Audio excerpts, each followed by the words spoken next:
Welcome to TalkAboutTopeka.com. I'm Chris Schultz. On today's episode, we'll sit down and talk with the CEO of the United Way of Greater Topeka, Miriam Krehbiel. This episode was brought to you by the WIVW channels, and it starts right now.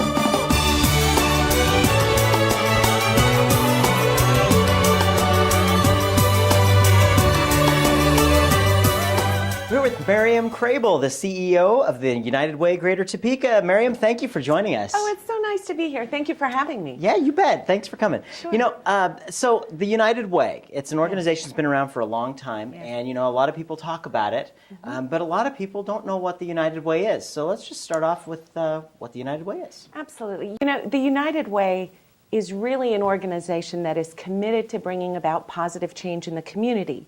Now, we've had to focus in on a few things because, you know, when you think about the community, there's just so much going on. Yeah, that's but true. We're really focused on making sure that kids can be successful, that financially families can be stable, and that we're a healthy community, whatever that might mean. You know, it might mean that we really encourage people to move and exercise and do that.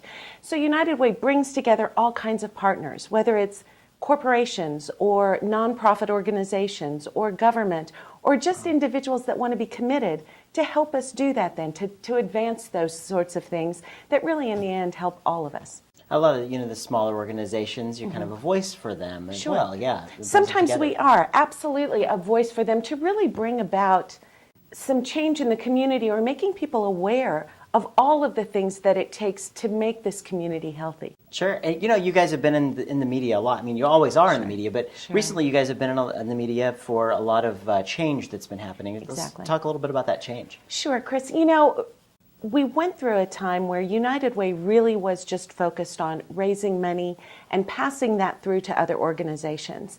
And for decades, absolute decades, that was good enough for people. They knew that the organizations were doing good work, and United Way was a great steward of our dollars.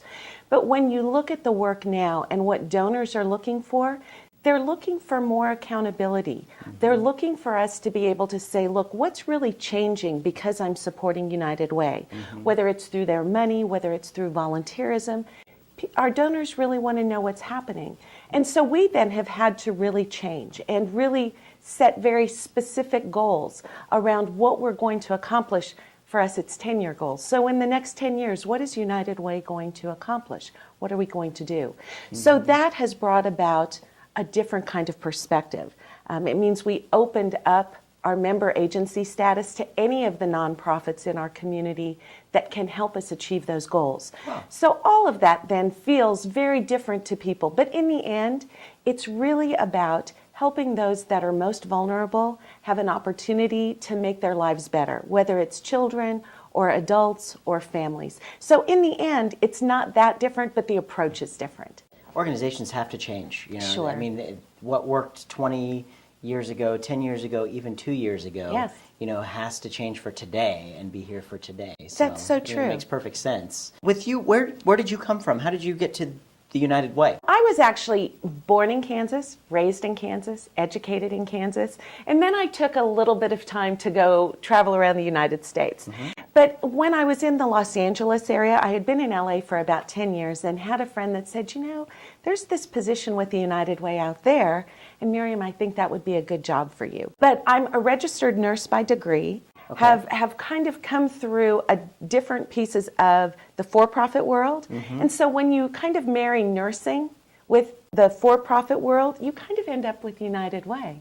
And then I wanted to come back to Kansas. And so after being on the West Coast for 20 years and out of Kansas for almost 30 years, I had the opportunity to come back to Topeka. And so it was wonderful, and it's great to be able to do work that I love here in a state that I love, and definitely here in Topeka. What do you like about Topeka compared to the West Coast? People here are really committed to their community. They're very generous, they're very caring. People here are so very friendly, and it's a beautiful area. You know, when people talk about Kansas being a flyover state, I always want to just say, you know, you only think that if you never stopped. Yeah. If you ever landed here and really got to know people, you would know why this is such a fabulous place. There is so much open space here that if you enjoy being outside, you can do that without any difficulty. Yeah. You know, and I would say that even being in close proximity to other places is a great reason to come here. Sure. Because you're not just locked into one area where you have to drive for hours and hours and hours to see anything different. You can always have a staycation in Topeka. You that's for sure. absolutely can. You absolutely, and why wouldn't you want to? That's right.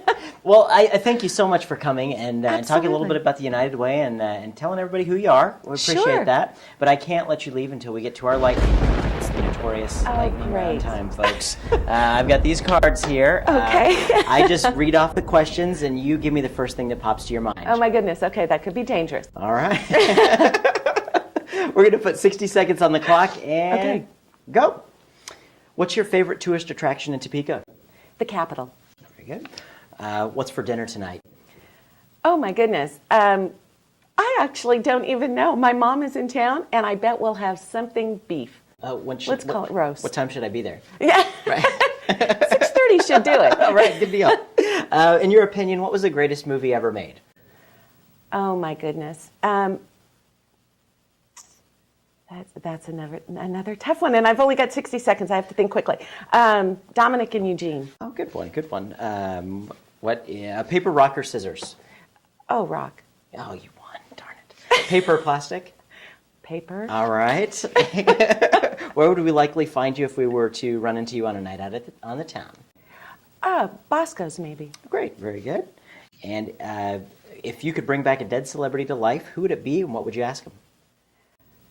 Oh goodness. John Lennon, probably. And why he chose to live his life the way he did. Very good. And what is your favorite show to watch at 9:30 Tuesday nights on my TV? It is Talk About Topeka with Chris Schultz. Yes, all right. Miriam, thank you so much for Thank joining you. us. Come back and keep us updated on what's going on with you in the United Way. Absolutely. Thanks so much for having me. You bet.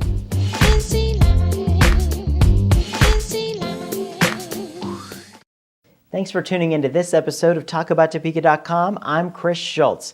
If you liked what you saw today, please help our guests spread their message by sharing our videos with your friends.